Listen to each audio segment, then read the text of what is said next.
Hi and welcome back to the channel. This is Komorebi. First, a happy new year, a happy 2025 to all those who are watching. I hope you guys are doing alright. How you guys spend your new year? With family, with friends? Either way, I hope it was well spent. So to start off the new year, let me give you my 5 underrated day trips from Tokyo. Number 1. Yugawara.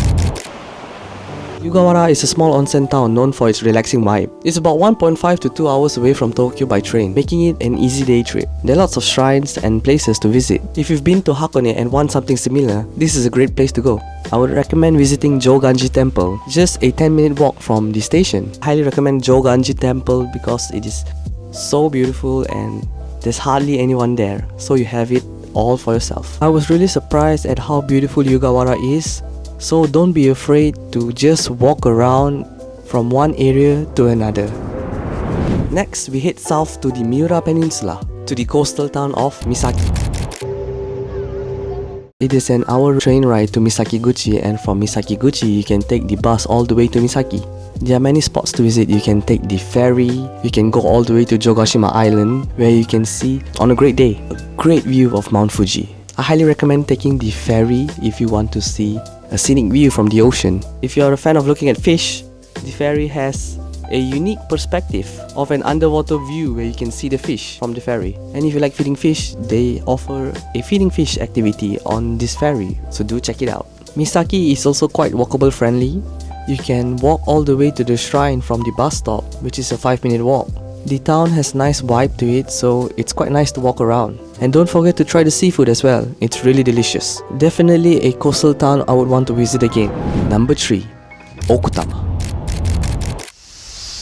I'm sure by now with all those YouTube videos out there, Okutama is really known to everyone. But if you would go to Okutama, what I highly recommend doing in Okutama is renting out a bicycle. By renting a bicycle, you can cover way more area and visit a lot more places. There's so much greenery in Okutama, I can't believe it's part of Tokyo. I highly recommend going in summer, as you can see the lush greenery, the waterfall, and if you're a fan of sake, they have their own brewed sake called Sawanoi Sake Brewery by the Ozawa family. To give it a go. When we rented out our bicycles, we were given a few cycling courses, each with different places to visit. So even with cycling, there are still a lot of places to visit in Okutama. I'll leave the links down below if you're interested to check it out. So, if you want a place in nature, Okutama is the place to go. Number 4. Oyama Afuri Shrine. Located in Isehara City. Located about an hour and a half from Tokyo. If you're into hiking, this is the place to go.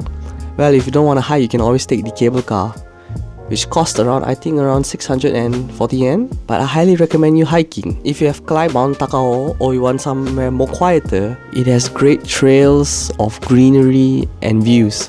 I would really recommend going early in the morning if you really want to go all the way up, but I went in the afternoon and I made it to the shrine as well. Not all the way up, but to the middle shrine, the shrine which everyone would go. There are shops up the shrine, so don't worry if you're hungry, but still do be ready as it is still quite a hike. It took me about an hour or 2 to reach the shrine with my camera gear and all, but it was a hike worthwhile, so I really do recommend. I'm not really into hiking, but I could still hike Mount Oyama with my jeans. I would recommend you wearing more appropriate hiking gear if you would want to hike up. Don't be like me. It's a great place if you want to disconnect from the city and head into nature. I recommend visiting Oyama Afuri Shrine in the autumn, as the red leaves are a sight to behold. But Oyama Afuri Shrine is a great place to visit all year round. The great panoramic view that you can see once you reach the top is a view worth the hike. And if you're tired of hiking all the way up, you can always take the cable car down. Just be careful that the last cable car down is 5 PM, so don't miss it. And number 5, Enoshima Island. This is also a known place, so everybody knows about Kamakura and it's a really hot spot for tourists.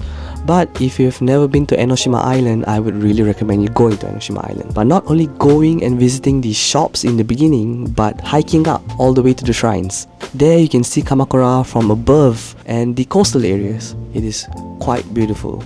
So do hike up. They have escalator services as well, but you would have to pay for that. So just hike up, it's totally worth it. Weather plays an important role here as well, so do come on a sunny day. And if you come during weekends or peak hours, the shops are most probably going to be crowded. So I would recommend you going up first, and then when you come down, you can take your time and enjoy the shops.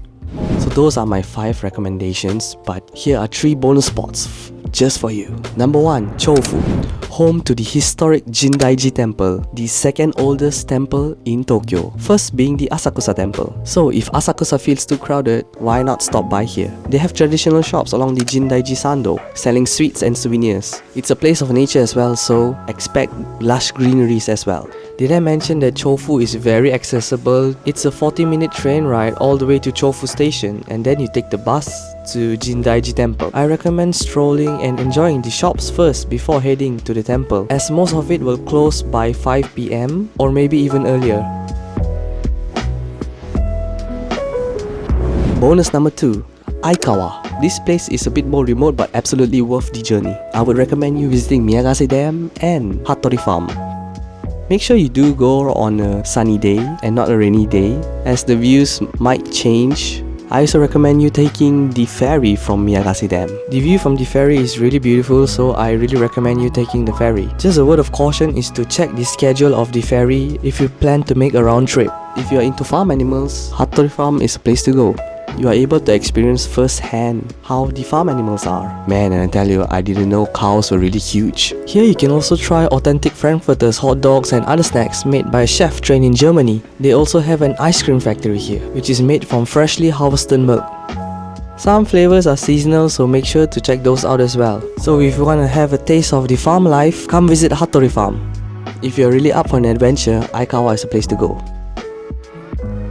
And finally, bonus number 3, Odawara.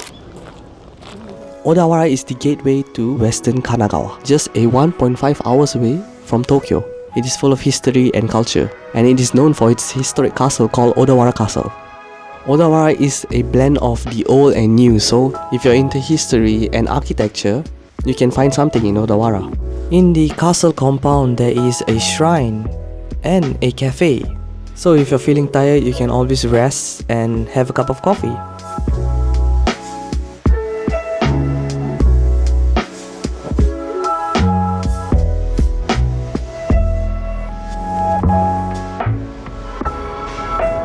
And that is it for my underrated trips from Tokyo. Not only 5 but 8 great spots you can visit in Japan when you come again. How was it? Have you been to any one of them? If you have, do comment down below and tell me what was your favorite spot. Or if you have any other spots that I've never been, please do let me know, as I would really want to go. So it's always great to visit top spots in Japan. Well, who doesn't want to visit great spots? But remember, there's so much more waiting to be discovered. I hope this video helps you plan for your next adventure. Since I myself have went to all of the spots, if you want to see where I went, I've linked all my vlogs below to all of these spots. So do check them out. So if you've been to all the tourist spots, why not give these places a visit?